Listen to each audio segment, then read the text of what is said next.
Emily you की एक दोस्त को ब्रेस्ट कैंसर हुआ तो उन्हें इस बीमारी के एक और पहलू का पता चला। इन महिलाओं के लिए एक खास ब्रा की जरूरत। बीजिंग की लॉन्जरी डिजाइनर एमिली ने तब ऐसी ब्रा डिजाइन करनी शुरू की। एमिली यू ने चीन की पहली लॉन्जरी ब्रांड जिंजर आह को शुरू किया था। उन्होंने 5 साल तक खास ब्रा और प्रोस्थेसिस के डिजाइन पर मेहनत की, सर्वाइवरों की जरूरत को समझा, उनकी परेशानियों को जाना और उसके बाद अपना डिजाइन पेटेंट करवाया। 2021 में उनकी बनाई ब्रा बाजार में आ गई, जिसे उनकी उसी कैंसर सर्वाइवर दोस्त ने टेस्ट किया था। एमिली यू बताती हैं कि स्तन कैंसर सर्जरी के बाद महिलाएं अक्सर अपने कपड़ों में सही तरीके से फिट नहीं हो पाती। एक सामान्य प्रोस्थेसिस ब्रा में खिसकता रहता है। यू ने जो फॉर्म प्रोस्थेसिस तैयार किया है वो 3 आकार और 2 रंगों में आता है। ये कंपनी की ब्रा के पॉकेट्स में फिट हो जाता है। यू अब तक 12,000 से ज्यादा ब्रा बेच चुकी हैं। वो अब कैंसर सर्वाइवर महिलाओं के लिए अंडरवेयर भी बना रही हैं। लेकिन ये बाजार बहुत बड़ा है। चीन में हर साल 3,50,000 से ज्यादा महिलाओं को ब्रेस्ट कैंसर होता है। यही वजह है कि विक्टोरिया सीक्रेट और कोसाबेला जैसे ग्लोबल ब्रांड्स भी अब ऐसी ब्रा बेच रहे हैं।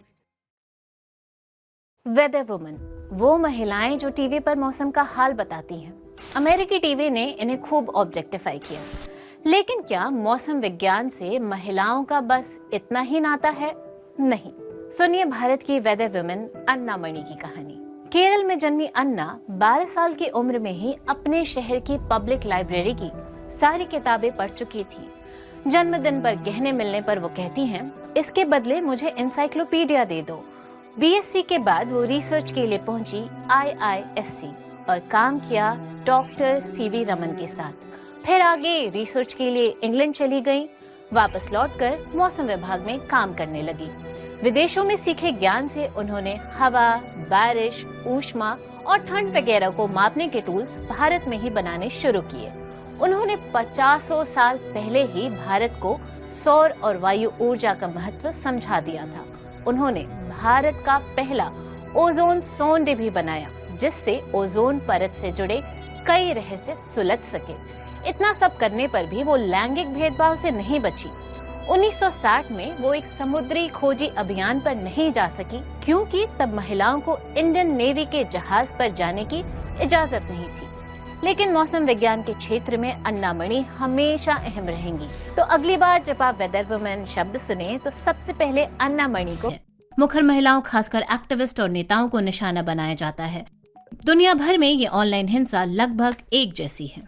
इसमें हमेशा यौन हिंसा शामिल होती है। वो महिलाओं को चुप कराना चाहते हैं। लेकिन ऐसा क्यों होता है? महिलाएं इससे कैसे लड़ रही हैं? मजबूत विचारों वाली महिलाओं से पुरुष घबराते हैं। ये मानना है भारतीय नेता और कांग्रेस पार्टी की प्रवक्ता सुप्रिया श्रीनेत का। किसी ने अगर कुछ कहा तो सबसे आसान है उससे तथ्यों के आधार पर बात करने की जगह उसका यौन उत्पीड़न करना या उसे ट्रोल करना। पूरी दुनिया की कहानी एक जैसी है। यह दुर्व्यवहार क्रूर है। आप कीनिया की सांसद ग्लोरिया ओरबोवा से पूछ सकते हैं। जब वो गर्भवती थी तो उन्हें भी ऑनलाइन ट्रोल किया गया। पिछले कुछ महीनों से इंटरनेट पर ये कहा जा रहा है कि अगर आप समझना चाहते हैं कि पुरुष कैसे जानवर हैं, तो विचार कीजिए कि किसी ने सेनेटर ग्लोरिया के साथ संबंध बनाया और उन्हें गर्भवती किया। हम आपके बेटे का बलात्कार कर देंगे, उसे अगवा कर लेंगे, उसके टुकड़े टुकड़े कर देंगे। इन बातों ने मुझे बेहद प्रभावित किया है। महिलाओं के खिलाफ ऑनलाइन हिंसा का पैटर्न बिल्कुल एक जैसा है। महिला नेतृत्व को नीचा दिखाने के लिए निजी टिप्पणियां करना और उनके खिलाफ पूर्वाग्रहों को दोहराना। इसमें हमेशा यौन हिंसा शामिल होती है।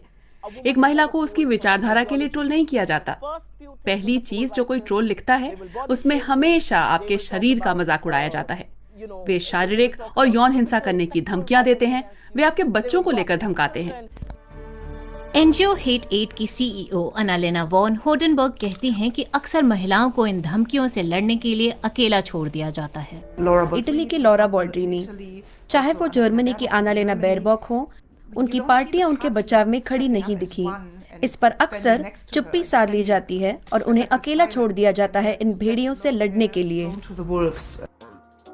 दुनिया के सिर्फ 30% देशों में ही साइबर उत्पीड़न के खिलाफ कानून मौजूद हैं, लेकिन ये कानून उतने प्रभावी रूप से लागू नहीं किए जा सके हैं। पुलिस आपका साथ नहीं देती, खासकर जब आप भारत में विपक्षी पार्टी से हों। बात सिर्फ पुलिस की नहीं है, सोशल मीडिया प्लेटफॉर्म्स भी तो कार्रवाई नहीं करते। सार्वजनिक जीवन जी रही महिलाओं को इन हमलों को झेलने के लिए खुद को मजबूत करना पड़ता है। अगर आप हार मान लेती हैं तो ऐसा उस शर्मिंदगी के कारण होता है जो ट्रोल्स आपके ऊपर मरना चाहते हैं। मैं हमेशा लोगों को कहती हूँ कि बेशर्म बनिए। जब आप बेशर्म होते हैं तो आपको कोई रेस से बाहर नहीं कर सकता। मैंने मानसिक तौर पर खुद को काफी मजबूत बना लिया है। ये चीजें अब उतना प्रभावित नहीं करती। मैं डरने वाली नहीं हूँ और मुझे फर्क नहीं पड़ता कि एक गुमनाम बॉट मेरे बारे में क्या कह रहा है। मुझे डर नहीं लगता कि कोई गुमनाम अकाउंट जिसके बस 20 फॉलोअर्स हैं, वो मेरे बारे में यौन रूप से आपत्तिजनक बातें कर रहा है। सब इतने हिम्मती नहीं होते। ऑनलाइन हिंसा महिलाओं को सार्वजनिक जीवन से बाहर कर देती है। ये पहले से मौजूद लैंगिक खाई को और गहरा करती है। सारी हेट स्पीच, गलत सूचनाओं और कमेंट्स का मकसद ये नहीं है कि आप इनके खिलाफ केस दर्ज करें। इन्हें अभिव्यक्ति की आजादी के तहत सुरक्षा मिली हुई है, लेकिन महिलाओं को शांत करना इनका लक्ष्य जरूर है। वो आपको मानसिक तौर पर असहज करना चाहते हैं, उनका आत्मविश्वास तोड़ना चाहते हैं। वो ऐसा करते रहना चाहते हैं तब तक जब तक महिलाएं हार ना मान लें। इस समस्या को खत्म करने के लिए कानून और सोशल मीडिया प्लेटफॉर्म्स को अधिक सक्रिय होने की जरूरत है, लेकिन सभी लोग महिलाओं का साथ जरूर दे सकते हैं और ट्रोल्स के खिलाफ आवाज बुलंद कर सकते हैं।